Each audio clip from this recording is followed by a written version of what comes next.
नमस्कार दोस्तों, स्वागत है आपका हमारे चैनल पर। आज हम बात करने वाले हैं एक इम्पॉर्टेंट टॉपिक के बारे में, जो कि है आपका एंटीबायोटिक रेजिस्टेंस के ऊपर। जैसा कि आप जानते होंगे, बहुत बार आप लोगों ने खुद भी फील किया होगा कि जब कभी हम बीमार होते हैं, चाहे सर दर्द हो, पेट दर्द हो, किसी भी तरह की कोई समस्या हो या फिर कोल्ड हो, तो उस टाइम पर बजाय इसके कि आप किसी डॉक्टर के पास जाएं, आप लोग प्रेफर करते हैं, आम हमारे इंडिया में यही चीज़ देखने को मिलती है कि हम लोग प्रेफर करते हैं कि हम खुद से ही मेडिसिन जो है वो ले लें। अगर तो घर में पड़ी है तो ठीक, नहीं तो बाहर से जाके केमिस्ट शॉप से, फार्मेसी से हम उसे बाय कर लेते हैं। अगर आपको मेडिसिन की नॉलेज नहीं भी है कि आपको सर दर्द हो रहा है, आपको कौन सी दवाई लेनी है, या फिर किसी और तरह की समस्या है, कौन सी दवाई लेनी है, तो इवन आपको जो मेडिसिन शॉप वाला होगा, फार्मासिस्ट होगा, वही आपको सजेस्ट करता है कि आपको ये मेडिसिन लेनी चाहिए, और उसी के अकॉर्डिंगली आप उस मेडिसिन को कंज्यूम करते हैं। और अगर आप ठीक हो जाते हैं तो नेक्स्ट टाइम अगर सेम समस्या जो है, प्रॉब्लम दोबारा से खड़ी होती है, तो हम सेम जो मेडिसिन है उसका यूज करना स्टार्ट कर देते हैं। अब देखिए, ये तो एक नॉर्मल चीज हो गई जो कि भारत में देखने को मिलती है। अब अगर आप उसी मेडिसिन को जो आप यूज कर रहे थे, बार बार उसे यूज करें, और इवन अगर आपको थोड़ी सी भी प्रॉब्लम है, उस केस में भी आप मेडिसिन का कंजम्पशन जो है वो करते हैं, तो एक टाइम ऐसा होगा कि अगर बैक्टीरिया, कोई ऐसी बीमारी है जो कि बैक्टीरिया की वजह से आपको हो रही है और वो आपके इंसान के अंदर है, तो वो जो बैक्टीरिया होता है वो अपने आप को क्या करता है, म्यूटेट कर लेता है, अपने आप को और ज्यादा एडवांस बना लेता है। अब इससे होता क्या है कि वो जो मेडिसिन जो प्रीवियसली आपको हेल्पफुल लग रही थी, या फिर जिसने आपको आपकी जो समस्या थी उसको सॉल्व किया, वो अब उस जो बैक्टीरिया है जो म्यूटेट हो चुका है, बदल चुका है, उस पे असर नहीं कर पाती है। जैसे कि मैं आपको बता रहा हूं कि वो फिर दवाई जो है वो वर्क करना बंद कर देती है, मेडिसिन जो है वर्क करना बंद कर देती है। अब उसी चीज को क्या बोलते हैं, एंटीबायोटिक रेजिस्टेंस। मतलब कि आपकी जो शरीर में, बॉडी में कोई बैक्टीरियल इन्फेक्शन थी, वो पहले इजीली सॉल्व हो जाती थी मेडिसिन खाने से। अब वो जो बैक्टीरिया है वो म्यूटेट कर चुका है, वो बदल चुका है, उसकी वजह से जो ऑलरेडी प्रीवियस मेडिसिन जो काम कर रही थी, अब वो काम करना बंद कर देती है। तो ये एक रेजिस्टेंस जो है वो डेवलप हो जाता है किसी भी ह्यूमन के अंदर, अगर आप बार बार क्या है, फ्रिक्वेंटली जो है कंजम्पशन करें एंटीबायोटिक मेडिसिन का। अब हमारा जो सवाल है वो इसी के ऊपर है, क्योंकि ये समस्या जो है भारत के अंदर देखने को ज्यादा मिल रही है कि यहाँ के जो लोग हैं, हमारी जो पॉपुलेशन है, उनके बीच में एंटीबायोटिक रेजिस्टेंस जो है वो काफी ज्यादा प्रोमिनेंट देखने को मिल रही है। उसी के ऊपर सवाल है आपका। Antibiotic resistance became the reason of the high mortality in the recent year, discuss the reasons and the solutions. अब देखिए, जब मैं बात कर रहा हूं कि भारत के अंदर ये चीज ज्यादा देखने को मिल रही है, तो इसकी वजह क्या है। सबसे पहले अगर बेसिकली एक छोटी सी वजह की बात करें जो आप लोगों ने भी एक्सपीरियंस की होगी, कि भारत में अगर आपको कोई मेडिसिन चाहिए इंडिया के अंदर, तो आपको डॉक्टर की कंसल्टेशन की रिक्वायरमेंट नहीं है। ये जो छोटी मोटी एंटीबायोटिक्स हैं वो आपको इजीली कहीं पर भी मिल जाएगी, किसी भी केमिस्ट शॉप पर आपको मिल जाएगी। और अगर इंडिया के कंटेक्स्ट में ये बात देखी जाए तो ये बिल्कुल सच है, लेकिन फॉरेन में जो दूसरी कंट्रीज हैं, वहां पर अगर आपको किसी भी तरह की कोई मेडिसिन लेनी है तो उसके लिए आपको डॉक्टर की कंसल्टेशन रिक्वायर्ड होती है। तो डॉक्टर की कंसल्टेशन के लिए जाएंगे वहां पर, उनके वहां पे जो पैसे लगेंगे, तो कंसल्टेशन के लिए भी वो तब ही जाएंगे जब एक्चुअली में उनको रिक्वायरमेंट होगी, ना कि भारत की तरह जहां पर अगर छोटी सी भी प्रॉब्लम क्रिएट होती है तो इजीली अपने घर में दवाइयां पड़ी होती हैं, उसको इजीली कंज्यूम कर लेते हैं, ले लेते हैं, और फिर ये प्रॉब्लम जो है बाद में क्रिएट हो जाती है, जो कि एंटीबायोटिक रेजिस्टेंस के नाम से जानी जाती है। तो इसी के ऊपर हम बात करेंगे कि किस तरह से जो एंटीबायोटिक रेजिस्टेंस है उसकी वजह से भारत के अंदर जो मोर्टेलिटी रेट है, मतलब कि मृत्यु दर जो है वो इंक्रीज हो रहा है। जो चीज इंसान की लाइफ को सेव करने के लिए यूज होनी चाहिए, बल्कि वही चीज क्या है, उसकी मृत्यु का कारण बन रही है। तो चलिए शुरुआत करते हैं। सबसे पहले, antibiotic resistance has Indeed become a significant global concern in the recent years, contributing to the high mortality rate. It occurs when the bacteria evolve or develop mechanism to survive effects of the antibiotics. मतलब कि ये चीज तब develop होती है जब एक bacteria जो कि ह्यूमन, किसी इंसान के अंदर है, वो अपने आप को इवॉल्व कर लेता है, डेवलप कर लेता है, म्यूटेट कर लेता है। किस चीज के लिए? To survive the effects of the antibiotics, कि वो जो एंटीबायोटिक्स से अंदर इफेक्ट होगा उस बैक्टीरिया को जो किल करेगा, मारेगा, उससे बैक्टीरिया अपने आप को बचा पाता है, अपने आप को म्यूटेट कर लेता है, डेवलप कर लेता है। यह आपका एंटीबायोटिक रेजिस्टेंस होता है। Rendering this drug less effective, और इसकी वजह से क्या होता है, ये जो दवाइयां हैं ये लेस इफेक्टिव या फिर इनइफेक्टिव हो जाती हैं, या तो कम काम करेंगी या तो बिल्कुल ही काम करना बंद कर देंगी, और completely ineffective in treating the infections. तो जो इन्फेक्शन होगी, जो भी प्रॉब्लम होगी, उसको ट्रीट नहीं कर पाएंगे। Several factors have contributed to the rise of the antibiotic resistance, addressing the challenges required a multi phased approach. तो बहुत सारी वजहें हैं ऐसी जो ये एंटीबायोटिक रेजिस्टेंस जो है वो पैदा करती है इंसान के अंदर।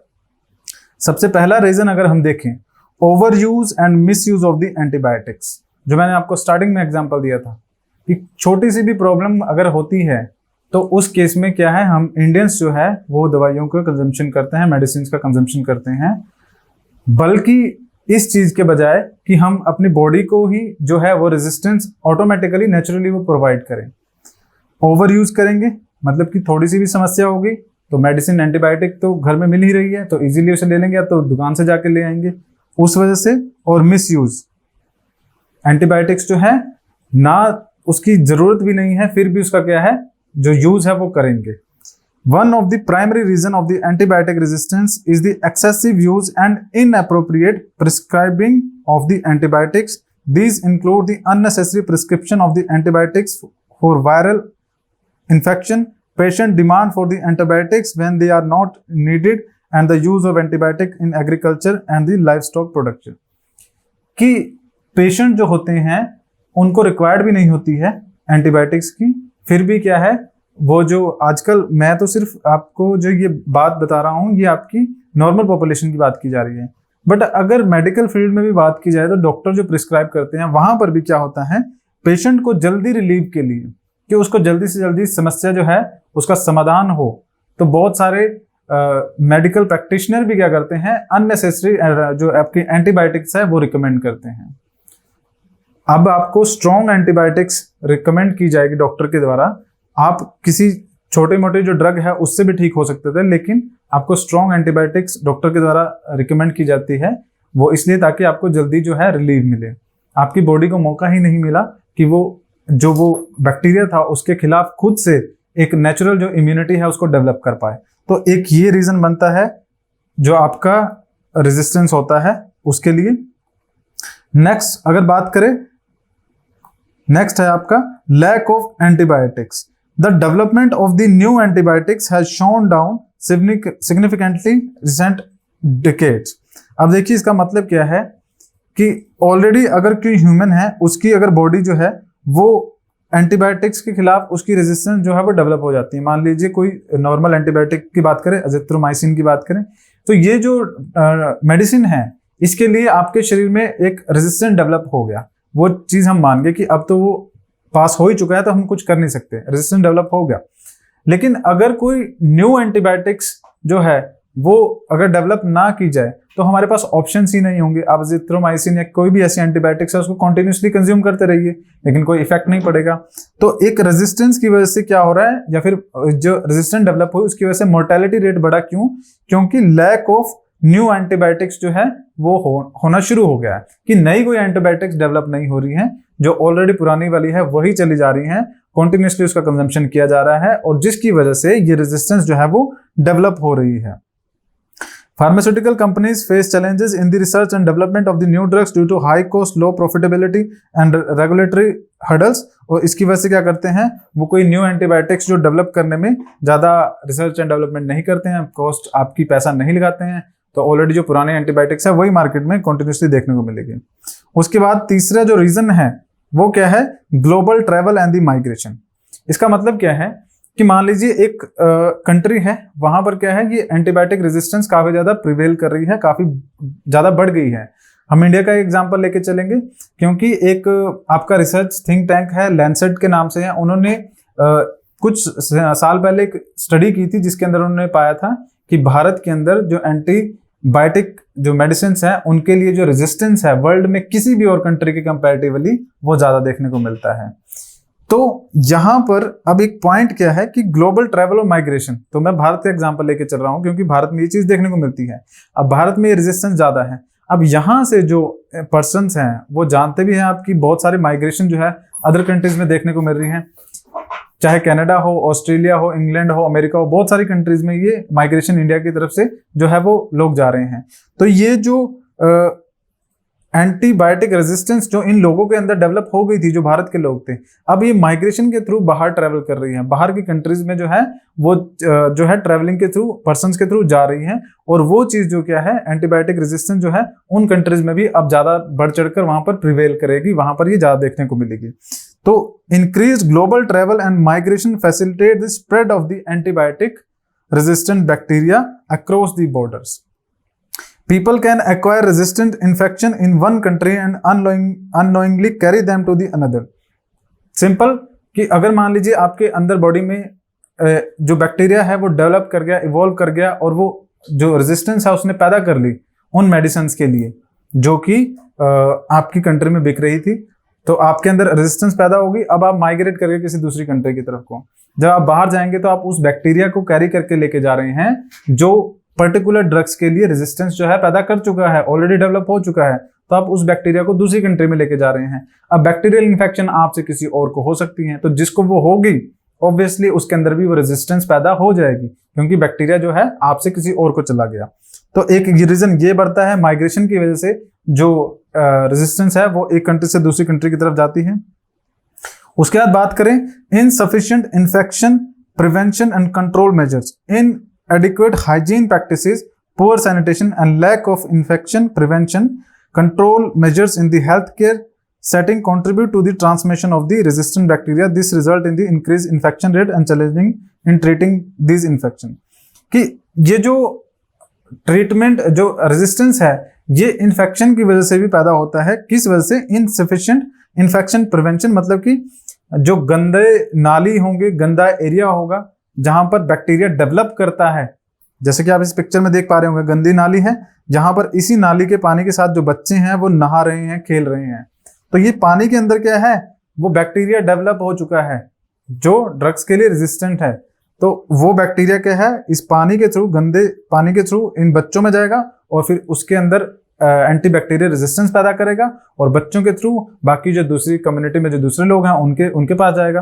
तो एक रीजन आपका क्या बनता है, जो इन्फेक्शन होती है, insufficient infection prevention and control measures, जो बैक्टीरिया है वो ट्रांसमिट करते हैं एक ऐसी जगह से जो कि गंदा है और वहां पर जो है बैक्टीरिया डेवलप करेगा और वहां से फिर वो आगे ट्रांसफर करेगा।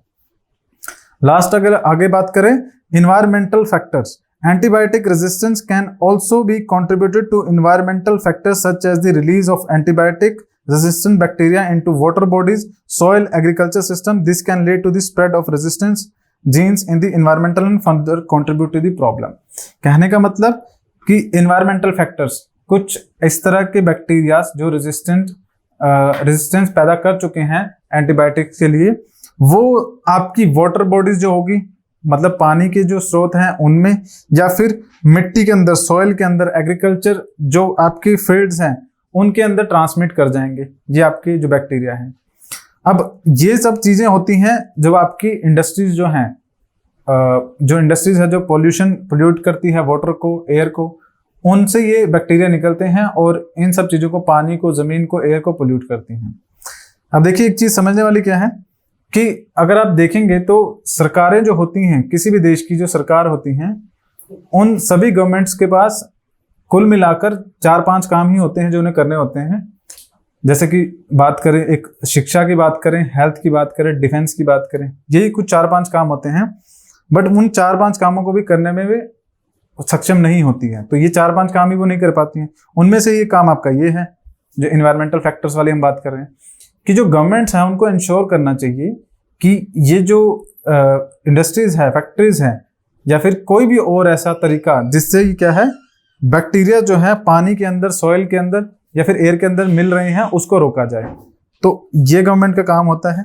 बट क्योंकि ये चीजें नहीं हो पाती हैं, इस वजह से ये जो बैक्टीरिया है एयर के थ्रू, वाटर के थ्रू, कंटेमिनेटेड वाटर या फिर सॉइल के थ्रू इंसानों के अंदर जाते हैं और वहां पर फिर ये रेजिस्टेंस जो है पैदा होती है।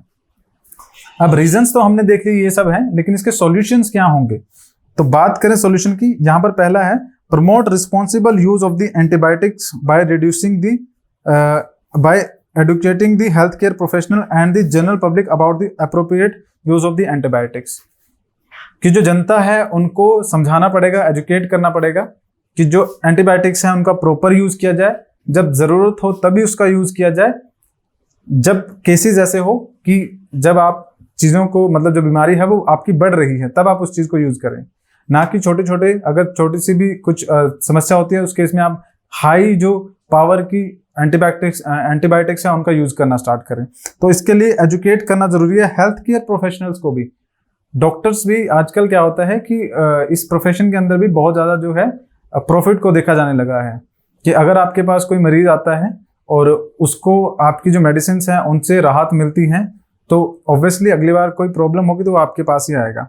बट इसमें एक और चीज समझने वाली ये है कि क्या आप उसको रिलीफ देने के लिए कुछ ऐसे ड्रग्स तो नहीं उसको लिख रहे हो जो कि ज्यादा पावर के हैं और रिक्वायर्ड नहीं है उतनी ज्यादा पावर के अंदर, उतने ज्यादा एमजी के अंदर। सो एक ये चीज भी हेल्थ प्रोफेशनल्स को एजुकेट करने की जरूरत है, और जो जनरल पब्लिक है उनको भी ये बताना जरूरी है कि आप एंटीबायोटिक्स का जो कंजम्पशन है उनको कम करें, जरूरत हो तभी उसका जो है यूज करें।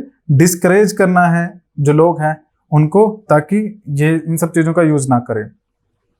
एग्रीकल्चर की अगर बात करें, agriculture enforce regulation to limit the use of antibiotics in animals feed, promote alternatives to maintain the animal health.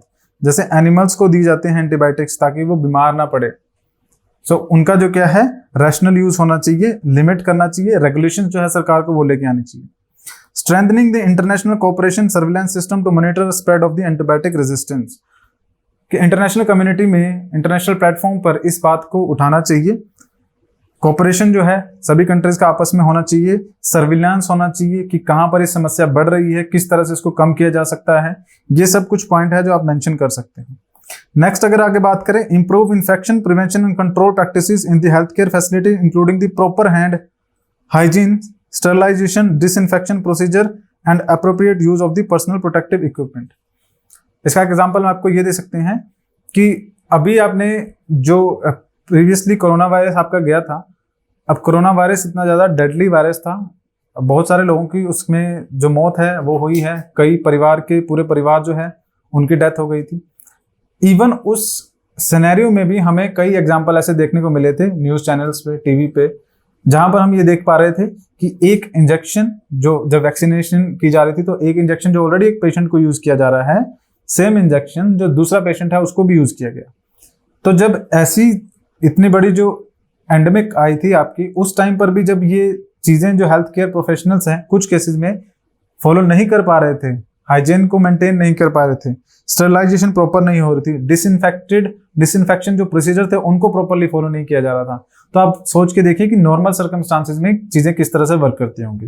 तो इसलिए ये पॉइंट यहाँ पर जरूरी है कि जो हेल्थ केयर प्रोफेशनल्स हैं उनको, हॉस्पिटल्स को, प्रीमाइसेस को, इन सब जगह को क्लीन करने की, डिसइंफेक्ट करने की जरूरत है, ताकि जो बैक्टीरिया की ग्रोथ होती है या फिर ट्रांसफर होता है एक पर्सन से दूसरे पर्सन में, उसको रोका जा सके। प्रॉपर इक्विपमेंट और चीजें जो है वो प्रोवाइड होनी चाहिए। आगे अगर बात करें, implement stricter regulations on the disposal of the antibiotics, release of the antibiotic residue into the environment. कि सरकार को स्ट्रिक्ट रेगुलेशंस लेके आना चाहिए और उसके साथ में स्ट्रिक्ट पनिशमेंट भी जो है वो लानी चाहिए कि अगर किसी भी केस में क्या है एंटीबायोटिक्स जो है उनको रिलीज किया जाता है या उनके रेजिड्यू जो है उनको डिस्पोज किया जाता है, तो वो प्रॉपर सिस्टम होना चाहिए कि किस तरह से किया जाए। आपने कई कंट्रीज में देखा होगा या मूवीज में देखा होगा कि जब हॉस्पिटल से जो ये सामान निकलता है तो उसको अलग सेपरेटली कई पार्ट्स में उसको सेग्रीगेट किया जाता है। सेग्रीगेट का मतलब कि कुछ तो ऐसा सामान हो गया जो कि किसी भी तरह से हेल्थ के लिए हैजार्ड पैदा नहीं करेगा या फिर कोई प्रॉब्लम क्रिएट नहीं करेगा। उसके अलावा जो कुछ इस तरह का होता है आपका सामान जो हॉस्पिटल से निकलता है, जो कि जिसके अंदर पॉसिबिलिटी होती है कि वो हैजार्ड लेके आ सकता है, कोई बैक्टीरियल इन्फेक्शन वाला, कोई वायरल या किसी भी तरह का कोई प्रॉब्लम सामान ऐसा हो सकता है, तो उसको अलग से सेग्रीगेट करके डिस्पोज किया जाता है। लेकिन भारत में ये चीज कम देखने को मिलती है। प्राइवेट हॉस्पिटल तो डेफिनेटली इस चीज को फॉलो करने की कोशिश करते हैं, बट गवर्नमेंट हॉस्पिटल्स की बात करें वहां पर ये चीज बिल्कुल भी नहीं होती है। जो सामान है आपका, जो भी डिस्पोज करने वाली चीजें हैं, उनको इसी तरह से हॉस्पिटल के प्रीमाइस में आप देख सकते हैं, या फिर विदाउट एनी सेग्रीगेशन प्रोसेस उसको क्या है बाहर ऐसे फेंक दिया जाता है। तो एक वो चीज जो है गलत होती है, सरकार के लिए इसको रेगुलेशंस लेके आनी चाहिए और स्ट्रिक्ट जो पनिशमेंट है वो भी देनी चाहिए। लास्ट में आप मेंशन कर सकते हैं, addressing antibiotic resistance required a comprehensive and the coordinated effort from various stakeholders including healthcare professional, policy maker, research and the public। कि किसी भी एक पर्सन के काम करने से कुछ नहीं होगा, health care professionals, government, public सभी को इसके अंदर इन्वॉल्व होना पड़ेगा। Bye promoting responsible antibiotic use, invest in the research and development. Antibiotics का जो यूज है वो प्रॉपर होना चाहिए, रिस्पॉन्सिबल यूज होना चाहिए, रिसर्च और डेवलपमेंट में जो है पैसा लगाना चाहिए। Strengthening infection prevention control measure, enhancing international collaboration, addressing environmental factors, जितने भी हमने डिस्कस किए वो सारे आप यहाँ पे मेंशन कर सकते हैं। और इन्हीं सब चीजों का ध्यान रखेंगे अगर, तो ही जाके क्या होगा, जो ये एंटीबायोटिक रेजिस्टेंस पैदा हो रही है इसको हम कम कर पाएंगे और रिड्यूस कर पाएंगे जो मोर्टेलिटी रेट बढ़ रहे हैं भारत के अंदर। बहुत सारे केसेस में ऐसा देखने को मिलता है कि आपने पूरी लाइफ के अंदर जो क्या है अपने एंटीबायोटिक्स का वो यूज किया, खाया, मतलब उनको एंटीबायोटिक्स मेडिसिन का यूज किया, फ्रिक्वेंटली यूज किया, आपको कभी एहसास नहीं हुआ कि इससे कुछ प्रॉब्लम भी क्रिएट हो सकती है। लेकिन बाद में क्या होता है कि कभी लाइफ में ऐसा टाइम आता है जिस टाइम पे आप काफी ज्यादा बीमार पड़ जाते हैं और उस टाइम पे आपको हॉस्पिटल में एडमिट होना पड़ता है, फिर वहां पर आपका बड़ा अच्छा खासा ट्रीटमेंट चलता है। अब उस ट्रीटमेंट में आपको हॉस्पिटल जो है वो एंटीबायोटिक्स प्रोवाइड करता है, बट क्योंकि थ्रू आउट द लाइफ जो आपने क्या एंटीबायोटिक रेजिस्टेंस अपने अंदर पैदा कर ली है, तो हॉस्पिटल वाले आपको किसी भी तरह की एंटीबायोटिक्स कोई मेडिसिन दे उस ट्रीटमेंट के दौरान जब आप वहाँ पे एडमिट है, वो आपके ऊपर वर्क नहीं करेगी। एक तो पहले ही इतनी क्रिटिकल सिचुएशन है, ऊपर से कोई एंटीबायोटिक आपके ऊपर वर्क नहीं करेगी, तो वहां पर मोर्टेलिटी रेट या फिर डेथ के चांसेस इंक्रीज हो जाते हैं। सो ऐसा नहीं है कि एंटीबायोटिक रेजिस्टेंस आज ही आपके ऊपर असर दिखाएगी, हो सकता है फ्यूचर में जब आप किसी सीरियस सिचुएशन में, या कोई भी पर्सन किसी भी सीरियस सिचुएशन में जो आपका हॉस्पिटल है वहां पर एडमिट हो, तो वहां पर ये जो एंटीबायोटिक रेजिस्टेंस है प्रॉब्लम क्रिएट कर सकती है, काफी सीरियस रिस्क जो है वो लाइफ को पैदा कर सकती है। सो ये सब चीजें थी जो इंपॉर्टेंट थी इस लेक्चर के अंदर। आगे अगर बात करें तो जैसे कि हमारे कोर्सेज हैं, 2999 का कोर्स है, ये टी और एटीओ एग्जाम के लिए है। यहाँ पर 2999 का जो कोर्स है उसमें आपको हमारे लेक्चर्स मिल जाएंगे, जिस तरह से हम पढ़ा रहे हैं लेक्चर में सभी कुछ होएगा, history, geography, audit, study material, ये सब चीजें आपको देखने को मिलेगी सिर्फ 2999 के अंदर। और इसकी एक्सेस के लिए आप हमारे पोर्टल पे जा सकते हैं या फिर हमारी ऐप है प्ले स्टोर पे गोयला क्लासेस के नाम से, आप वहां पर भी जो है इसको एक्सेस कर सकते हैं। साथ में आपको 2 कोर्सेज और देखने को मिलेंगे 2999 का, जिसमें आपको सिर्फ अगर टेस्ट सीरीज हमारी चाहिए है तो आप उसे बाय कर सकते हैं। टेस्ट सीरीज के अंदर हर सब्जेक्ट को लेकर सेक्शनल और कंप्लीट टेस्ट आपको मिल जाएंगे, जो कि मेंस राइटिंग में जो आपका टीओ का एग्जाम है उसमें काफी ज्यादा हेल्प करेंगे। और 7999 का कोर्स अगर आप चाहें तो उसमें आपको सब कुछ मिल जाएगा, प्रीमियम लेक्चर, स्टडी मटेरियल और टेस्ट सीरीज, ये सब कुछ आपको मिल जाएगा। इसमें अकाउंट्स और जितने भी आपके दूसरे सब्जेक्ट्स आ जाते हैं सब कुछ इसके अंदर आपको मिल जाएगा, तो आप इसे बाय कर सकते हैं। टेस्ट सीरीज में क्या होगा, हम आपको जो टेस्ट सीरीज प्रोवाइड करेंगे उसमें आंसर कॉपी चेकिंग का जो वो भी आपको देखने को मिलेगा। आप टेस्ट जो होंगे उसकी आंसर कॉपी हमें सबमिट करेंगे और वहां पर आपकी आंसर कॉपी को इवेल्युएट किया जाएगा, उसको चेक किया जाएगा, प्रॉपर मार्क्स जो है आपको प्रोवाइड किए जाएंगे, जिससे आपकी आंसर राइटिंग सुधर सकती है। तो ये सब इंपॉर्टेंट चीजें थी। अगर किसी भी तरह का और डाउट होता है तो ये हमारा टेलीग्राम का लिंक है जो आपको डिस्क्रिप्शन में मिल जाएगा, आप वहां पर जाकर ज्वाइन कर सकते हैं। आज के लेक्चर में फिलहाल इतना ही है, धन्यवाद।